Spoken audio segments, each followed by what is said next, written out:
Eh bien salut tout le monde, c'est Luc de chez Blefari, j'espère que vous allez tous très bien. Aujourd'hui dans cette vidéo, je vais vous présenter toute ma pièce d'élevage.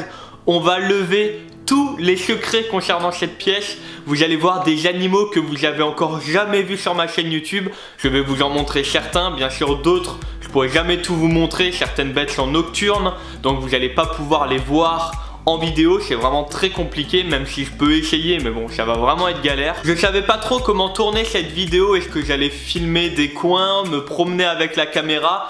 Donc vous avez posé la question dans l'onglet communauté sur ma chaîne YouTube et vous avez été plus de 80% à vouloir une vidéo comme à la maison. Donc pour ça, ce que je vais faire, c'est que tout à l'heure, je vais prendre la caméra dans mes mains et on va visiter ensemble toute la pièce d'élevage. Je vais vous décrire mes installations, je vais vous montrer certaines bêtes, des lézards, enfin la majorité des bêtes sont des lézards, mais bon je vais vous montrer un peu de tout, vous verrez. Et donc j'espère que ça vous plaira. Ces derniers jours vous avez été très nombreux à rejoindre la chaîne YouTube et on arrive au dernier cap entre les 49 000 et les 50 000 abonnés. Donc on arrive aux 50 000 abonnés, cette vidéo sort juste à temps. On n'y sera peut-être pas encore au moment de la sortie de cette vidéo, mais bon, on n'est plus à quelques abonnés près, j'ai envie de dire. Pour toutes les personnes qui ont activé les notifications et qui sont parmi les premières à regarder cette vidéo, je vous fais gagner un petit Reptile Mag. Donc voilà, c'est un magazine spécialisé sur les reptiles. Je vous le dédicace et je vous l'envoie. Pour le remporter, il suffit de mettre un petit commentaire, n'importe quoi, n'importe quel commentaire, et je sélectionnerai parmi les 150 premiers commentaires. Ben voilà, je sélectionnerai un qui me plaît. Voilà, ça va vraiment être du pifomètre, hein, je vous le dis clairement.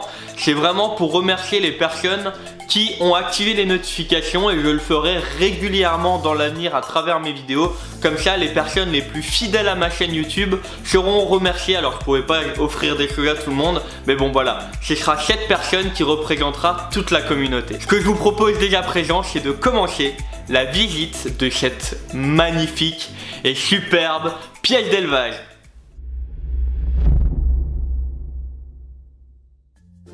Alors pour commencer, donc là vous avez la porte d'entrée et vous avez directement à gauche les racks d'élevage. Alors les racks d'élevage, faut savoir qu'à la base je ne suis pas du tout pour, d'accord. Donc pour ça, mes racks d'élevage servent tout simplement pour les bébés. Quand ils naissent, quand ils viennent au monde, un peu comme un bébé, quand il naît, on le met dans un berceau. Donc quand il naît, je vais le mettre dans une petite boîte. Donc c'est quand même des boîtes qui font plus de 20 cm. Alors je sais pas si vous voyez correctement, mais elles sont, bah voilà, même ma main peut rentrer, bon peut-être pas avec le grand doigt, mais je peux sans problème mettre toute ma main dedans. Et un lézard quand il naît, et ben faut savoir, bon pour ma part c'est des geckos léopards, il va faire peut-être la taille là. Donc au final il aura quand même pas mal de place pour faire ses premiers jours. Une fois qu'il aura fait ses premiers jours, il passera dans un milieu un peu plus grand, dans le style là. Donc là il y a tout de suite beaucoup plus de place. Vous allez avoir quasiment 3 fois plus de place. Je vous donne un petit exemple d'un des petits. Donc voilà, le voici. Voilà, donc un White and Yellow Super Radar. Donc là il a encore un peu de nourriture à l'intérieur. Alors je n'ai pas mis les gamelles d'eau, tout ça, je ne les mets jamais pendant les tournages vidéo parce que les animaux ont tendance à bouger, tout ça. Et souvent, moi vu que je touche aux cachettes, pour éviter de mettre de l'eau partout, je préfère enlever les cachettes. Alors là, il veut plus aller dedans. Mais bon, voilà. Donc ensuite, il va passer quelques temps là-dedans, le temps de bien s'alimenter, de vraiment voir que tout se passe bien pour lui. Donc là, vous voyez, là, il ferme les yeux vu qu'il aime pas trop la lumière. Tous les racks sont chauffés, d'accord. Il y a un chauffage. Donc derrière, vous voyez, il y a des rainures là avec des câbles chauffants ou des tapis chauffants pour les grands et il n'y a pas d'éclairage. C'est pour ça que c'est très important de bien surveiller l'apport en calcium et en vitamines de nos animaux, car vu qu'ils n'ont pas de rayonnement UV, il faut savoir le gérer soi-même. Donc ça c'est vraiment quelque chose qu'on apprend avec le temps. Ensuite il y a des bacs un peu plus grands. Là-dedans il y a les reproducteurs. Le temps de la reproduction, ils sont là-dedans. Ça permet vraiment d'avoir un suivi général des animaux. Donc là encore une fois, ils auront pas mal de place, malgré que ce soit juste pour la reproduction, ils ont quand même beaucoup de place. Là vous avez un spécimen quasiment adulte, donc qui fait plus de 50 grammes. Il a fait une petite crotte au-dessus. Donc regardez la place qu'il a. Il a quand même énormément de place. La taille des bacs est l'équivalent d'un terrarium, de la base d'un terrarium. La seule différence, c'est la hauteur. Il y a énormément d'endroits où on trouve des élevages où les adultes sont maintenus dans des toutes petites boîtes comme ça. C'est pas mon délire, c'est pas du tout mon délire. Moi, je voulais quand même de la place. Et faut savoir que ces racks là coûtent quand même très cher vu que c'est des racks professionnels. Mais bon, moi, je voulais voulais quand même mettre ce qu'il fallait pour maintenir mes animaux correctement. Bien sûr, ils ont des gamelles d'eau, des gamelles de nourriture, des gamelles avec un apport en calcium, mais là tout est en nettoyage. Je rappelle quand même qu'il y a quand même pas mal de bêtes à s'occuper et je préfère faire les choses avec un programme. Et là, vu que tout était en nettoyage, c'est le moment de tourner la vidéo, ça évite d'enlever les gamelles, tout ça. Donc voilà, pareil, tapis chauffant. Derrière tout ça, il y a bien sûr des thermostats pour réguler les températures. Donc là, il y a un thermostat, il y en a deux derrière. Donc voilà pour la partie rack. C'est vraiment la seule partie rack que j'ai dans toute ma pièce. Tous les autres animaux sont maintenus dans des grands terrariums. Vous allez voir ça. Ensuite, juste à côté, le coin bureau. Donc voilà, ça fait pas trop partie de la pièce d'élevage, mais c'est quand même dedans. Donc c'est mon petit coin bureau. Donc c'est ici que je travaille mes vidéos. C'est ici que voilà, je fais tout ce qui est montage, tournage, enfin voilà, avec le micro, les lives, tout est réalisé ici. Donc là, il n'y a pas grand chose à dire. Ensuite, on a un petit coin avec le rangement des papiers. Je rappelle qu'il y a quand même pas mal de choses à connaître sur les reptiles. Donc il y a toujours les reptiles mag, les magazines sur les reptiles. Bien sûr, il y a tous les documents qui prouvent que j'ai le droit de maintenir ces animaux là. Enfin, il y a quand même pas mal de choses à faire. Ensuite, à côté, deux terrariums Exoterra, donc de 45, 45, 60. Pour le moment, il y en a un vide. Je sais pas si je vais le mettre en vente ou si je le garde. Pour le moment, il est totalement vide. On verra bien. Si jamais un jour je dois sauver un animal, ça peut toujours être utile. Juste au-dessus, un terrarium Exoterra, encore une fois, 45, 45, 60. Et là dedans, Heteropteryx dilatata. Donc c'est des Heteropteryx dilatata, des faces. Demain, je vais changer les ronces. Je les change tous les 3 jours. Et là, on voit que c'est le dernier jour, parce que les ronces commencent un peu à être en galère. Donc il y a quand même pas mal de petits Heteropteryx. Je vais essayer de vous en montrer un. Ne vous inquiétez pas, je vais encore vous montrer d'autres bêtes. Voilà, un petit. Donc là, il doit être stade L3, je pense. Un tout petit Heteropteryx.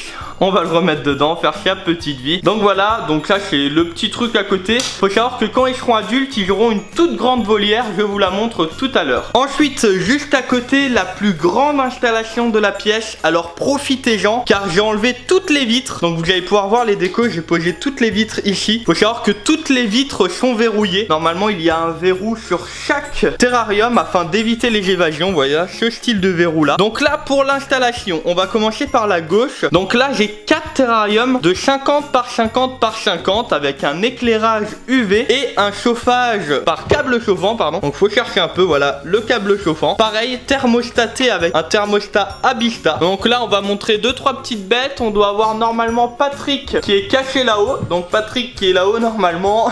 Voilà, il est là-bas derrière. Le petit Patrick, donc du gecko léopard. Donc tout ça là, c'est mes premiers lézards. Donc il y a Patrick et il y a également juste en dessous regardez là, elle est en pleine mue, donc elle est dans sa boîte à mue. On voit mon tout premier, enfin ça c'est ma toute première femelle gecko léopard avec le mâle qui est juste là-bas derrière. Donc effectivement c'est un couple qui vit en permanence ensemble, tout le temps, c'est très rare. Alors moi pour ma part c'est très rare, ça arrive chez d'autres gens mais en tout cas faut savoir qu'on évite de mettre un couple toute l'année ensemble car souvent le mâle va stresser la femelle. Donc pour ma part j'avais essayé de séparer le couple mais il se laissait mourir. Depuis je les laisse ensemble toute l'année et voilà comment ils se trouvent. Donc là elle est en train de faire sa mue, donc je vais vous faire un petit zoom. Voilà, on va faire un petit zoom, comme vous pouvez voir. Elle a un peu de mue encore sur la tête et un peu derrière. Donc elle est dans sa boîte à mue. Pour ceux qui l'ont remarqué, il n'y a pas de boîte à mue dans tous les terrariums, pardon. Car je fais vraiment ça en fonction de l'animal, en fonction de sa croissance. Je mets ou j'enlève les boîtes à mue pour vraiment voir ça en permanence. Je fais un suivi 3 fois par jour de mes animaux, de tous les animaux. Donc ça me permet vraiment de voir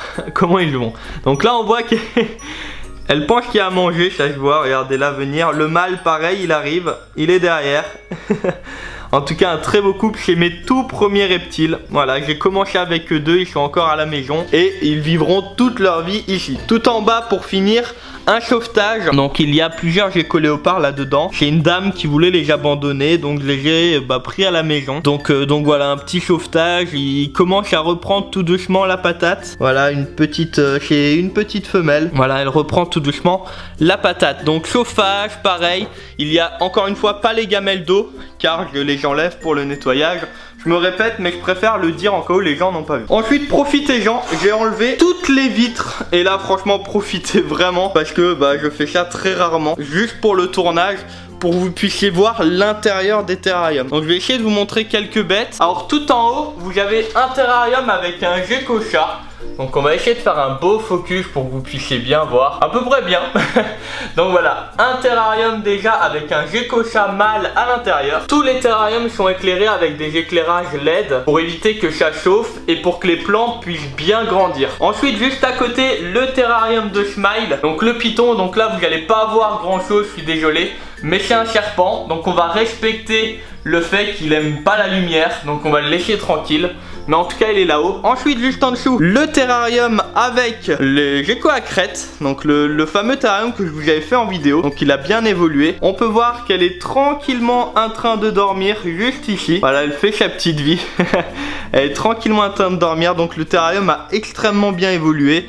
Il y a pas mal de plantes, la mouche a commencé à se mettre un peu partout. Les plantes, même les petites, sont encore en train de tenir. Vraiment, franchement, un terrarium qui évolue plutôt bien. En plus, elle adore, franchement, c'est génial. Pareil, un éclairage LED, pas de chauffage parce que les températures sont largement assez élevées. On est à 24-26 degrés. J'humidifie tous les jours. Ensuite, à côté, les fameux geckos de Madagascar que j'avais sauvés dans des poubelles. Donc, pour ceux-là qui se souviennent de cette vidéo. Encore une fois, le terrarium a extrêmement bien évolué. Vous voyez qu'il y a des feuilles partout, des cachettes de partout. Là, on va pouvoir en voir, voilà, une gecko de Madagascar qui est en train de nous regarder en mode est-ce que tu fais une vidéo là parce que t'as enlevé les vitres, on a envie de se barrer. Donc voilà, pareil, éclairage UV juste derrière au niveau de la douille. Ensuite en dessous, deux terrariums avec une fois de plus les gecko-chats. Je vous mettrai en vidéo à quoi ressemblent les gecko-chats parce que jamais de la vie vous les verrez la journée. Ils aiment pas trop la lumière. C'est des animaux vraiment nocturnes et très craintifs. Donc voilà à quoi ressemblent les terrariums, avec pas mal de petites branches pour qu'ils puissent grimper. Voilà, donc là les terrariums sont un peu plus récents. Donc on va dire que les plantes ont eu le temps de moins évoluer. Là il y a la femelle, juste ici. Il y a la femelle et là un mâle et tout en haut un autre mâle. Donc là il y a juste là-bas derrière une plante que j'avais essayé de sauver, mais de voir elle aime pas. Donc je pense que celle-là je vais l'enlever, je vais devoir mettre une autre. Donc là je rappelle c'est des animaux beaucoup plus petits, donc les branches sont beaucoup plus fines pour qu'ils puissent grimper correctement. Et pour finir tout en bas, deux terrariums. Alors là c'est plutôt cavernicole. J'ai essayé de faire pas mal de cachettes, vous voyez, du style caverne, pour que les animaux puissent bien se cacher à l'intérieur, car il s'agit des terrariums des gecko-chats, des geckos chinois, pardon, excusez-moi. Donc là c'est des animaux encore une fois très craintifs. Je sais pas si je vais réussir à vous en montrer parce que c'est vraiment, c'est vraiment rare qu'on arrive à pouvoir les observer. J'ai pas envie de retourner tout le terrarium et j'ai pas envie de les stresser. On va juste encore voir ici, peut-être que vous allez avoir de la chance. Et ben non, non pas du tout, je suis vraiment désolé, mais c'est vraiment des animaux qui font leur petite vie. Je suis pas là pour les déranger, je suis juste là surtout pour vous montrer les installations. Et vous inquiétez pas, après je vais quand même vous montrer d'autres bêtes. Il n'y aura pas que des terrariums. Donc voilà, des terrariums qui sont en train de pousser, qui ont moins de hauteur. Vous voyez, j'ai travaillé moins la hauteur. J'ai vraiment travaillé les cavernes parce que ce sont des animaux cavernicoles. Voilà pour la grande installation les amis. Donc c'est pas fini, hein, attention. Donc voilà, à quoi ressemble globalement la batterie de terrarium avec les nouveaux terrariums à l'intérieur. Donnez-moi vos avis dans les commentaires, ça m'intéresse beaucoup, avec un éclairage LED partout, du chauffage qui est largement atteint grâce aux éclairages. Sans problème, on arrive aux 24-26 degrés sans aucun problème. Et j'humidifie 1 à 3 fois par jour en fonction des jours. Voilà, je vais remettre les vitres parce que bien sûr, faut que je referme tous les terrariums. Faut que je les verrouille avec les petites serrures qu'il y a juste ici. Et on se retrouve tout de suite parce que j'ai pas envie qu'ils s'enfuissent, hein. Sinon je vais me retrouver avec des animaux partout dans la pièce et c'est pas vraiment cool. Donc ensuite, juste à côté de toute la grande installation, nous avons une plus petite, voilà, avec quand même un très grand terrarium. Vous allez voir les animaux qu'il y a dedans. Donc en haut, j'ai d'un côté les deux terrariums en acrylique avec les 1000 pattes. Donc je sais pas si on va réussir à les voir. Bah, vous avez de la chance, il y en a un juste au-dessus. On va ouvrir. Voilà, il y en a un juste là. Donc avec les 1000 pattes dedans. Ah, bah il est enroulé. Du coup, vous n'allez pas bien le voir, mais bon.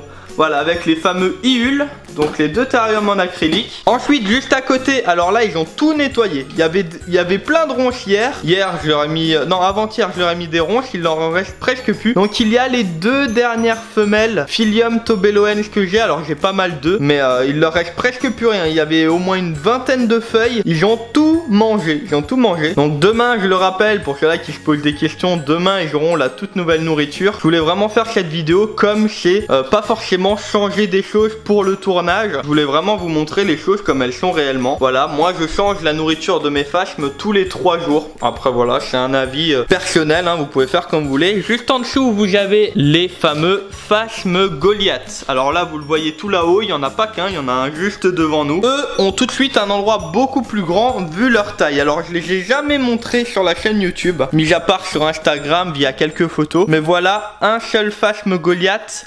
Pas adulte, il est pas adulte et je le précise quand même. Voilà la taille qu'il fait, c'est tout simplement énorme comme phasme. Donc c'est pour ça qu'ils ont un grand environnement de vie. Donc là ils ont le stade avant-dernier. Voilà, je vais vous faire un petit zoom pour que vous puissiez voir d'un peu plus près à quoi il ressemble. Voilà, un phasme Goliath. Vous en avez un à côté un peu plus petit. Vous en avez même des beaucoup plus petits juste là-haut. Voilà, juste ici. Donc il y en a deux, un, deux. Il y en a encore deux ici. Enfin bref, il y en a vraiment pas mal. Il y en a un qui est suspendu là-haut. Voilà, il fait sa petite vie. Donc ils ont quand même un endroit très grand vu leur taille. Et ils mangent de l'eucalyptus tout le temps. Eux ils mangent que de l'eucalyptus. Donc du coup j'aurais pris une grande volière pour mettre dedans pas mal de branches d'eucalyptus. Pour le moment je laisse les petites branches car j'ai du mal à les maintenir. Je vais essayer d'avoir des petits eucalyptus et de les mettre directement dedans. Mais voilà en tout cas les phasmes Goliath. Ensuite juste à côté nous allons avoir le petit studio photo. Là il n'est pas branché. Mais en fait vous avez des rampes d'éclairage.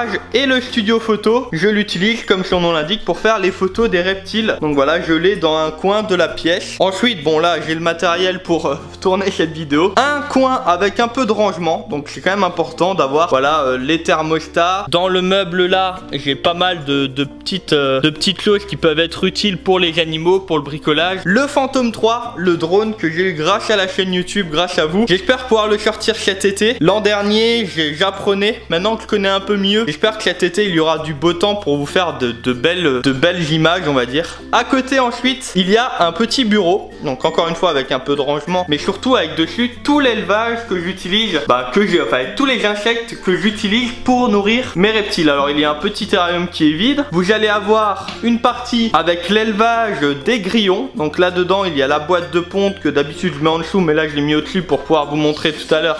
Voilà, avec quelques adultes. Alors pour le moment l'élevage des grillons je le commence. Donc voilà le petit grillon qui part. Donc là vous avez les grillons adultes. La boîte de ponte je la remets tout à l'heure. Ensuite juste en dessous, donc le désinfectant. Vous allez avoir un petit élevage avec les blattes du bia. Donc pour que je puisse vous les montrer ça va être assez compliqué. Mais elles sont juste là. Elles s'enterrent en fait.